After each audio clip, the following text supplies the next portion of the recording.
after I graduated university, I started at a retail store. So I started there part-time, and then I got my degree in business, and I was thinking, oh, like what kind of experience, where do I want to start my career? And I had no idea. And I thought, I'll ask my manager what she thinks. Obviously, she's like, oh, I think you should stick with, the retail company and get into our management program. And I'm like, you know what, that would be good experience. So I got into the management program, and then I ended up staying with that company 10 years. So the majority of my 20s was at a specific retail store. When I was in my 20s, obviously, I don't think anybody knows what they really want to do. So I was just testing it out.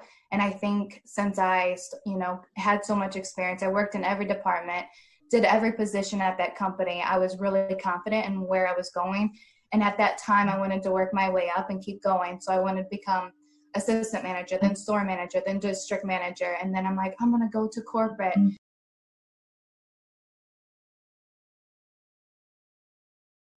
Honestly, when you are in your early 20s, you just don't know what to expect. So I was taking on the guidance of all the hiring managers and, managers that I worked under, the people that I reported to. I always went to them for guidance of, hey, what can I do next? I want to, get the top sales. What do I need to do? I want to move into a warmer climate state. How do I get there? So I think it's really just you're uncomfortable and you're scared to ask when you're so young, but I think it's good, to find those people at your business, or it could be outside your business, just to, ask them for their advice. I think this is good because you can always ask us for advice on what you think you should do. But I think it's just asking that question. And a lot of people think, oh, that saying of there's no, any question is not a dumb question if you don't ask it. So you have to ask the question. So if you don't ask it, you're never going to know. So I think my advice to, young people, and they're not sure on how to climb the ladder or where to go next, is just, keep looking and keep asking for people that you look up to. And maybe even I wanted to become a manager. So I found the manager that I really liked. I liked her skills. I liked how she dealt with everything. So I would go to her because I wanted to become her. So that's how I did that.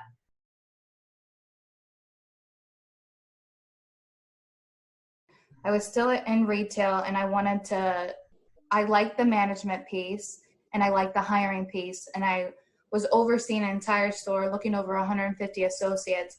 And I really liked the interviewing piece and the HR piece. And I'm like, oh, how can I get experience with this? And I actually moved to the state of Florida. I'm from the States. And I just started applying. I know I didn't have a lot of experience, but a company, gave me a call, and I went through the interview process, and it was starting as a recruiter. It was a manufacturing company. So just started with that. And then that's how I started my, my experience in recruitment.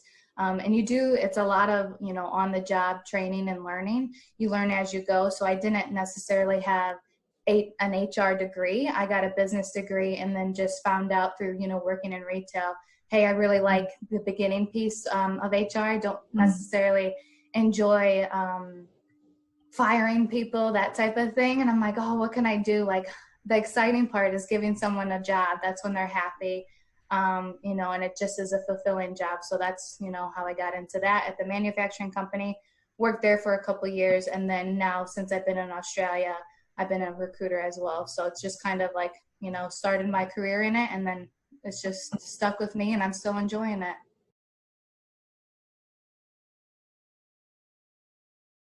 That's another good question. What would I do differently? I think I am a people pleaser. So I never looked at what I wanted to do. I always was like, this is the steps. I'm living the American dream. I'm gonna, stay in this job until I retire. I'm gonna buy my house with a white picket fence, and I'm gonna be rich, and I'm gonna have a whole family. And then I realized, do I really want to do this, or is this what other people around me want to do and what my parents want, because that's what they did? And every culture is different, but I think it's just really important to listen to what you want to do, because you're not going to be happy if you're pleasing other people. So if I could tell myself, my early 20s self, I would tell myself, stop listening to other people, do what makes you happy. You know, of course, like all my friends and family back in the States, they want me to move back home. And it's just, it's hard because it's people that you love and you know, cherish, and you want to make them happy, but it's like you have to make them understand, hey, traveling, living in a different country is what is making me happy.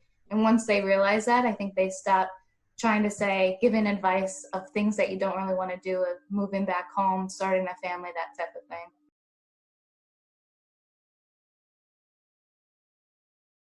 I think you don't have to have that perfect picture. You don't have to know exactly, I want to become a chemist, I want to become a scientist, I want to become a doctor. You don't have to know what you want to do. You can keep trying. There's never a perfect answer. You don't know. Like when I was in retail and I was in management, I thought that that was going to be my career path and what I was going to do the rest of my life. But I mean, don't beat yourself up.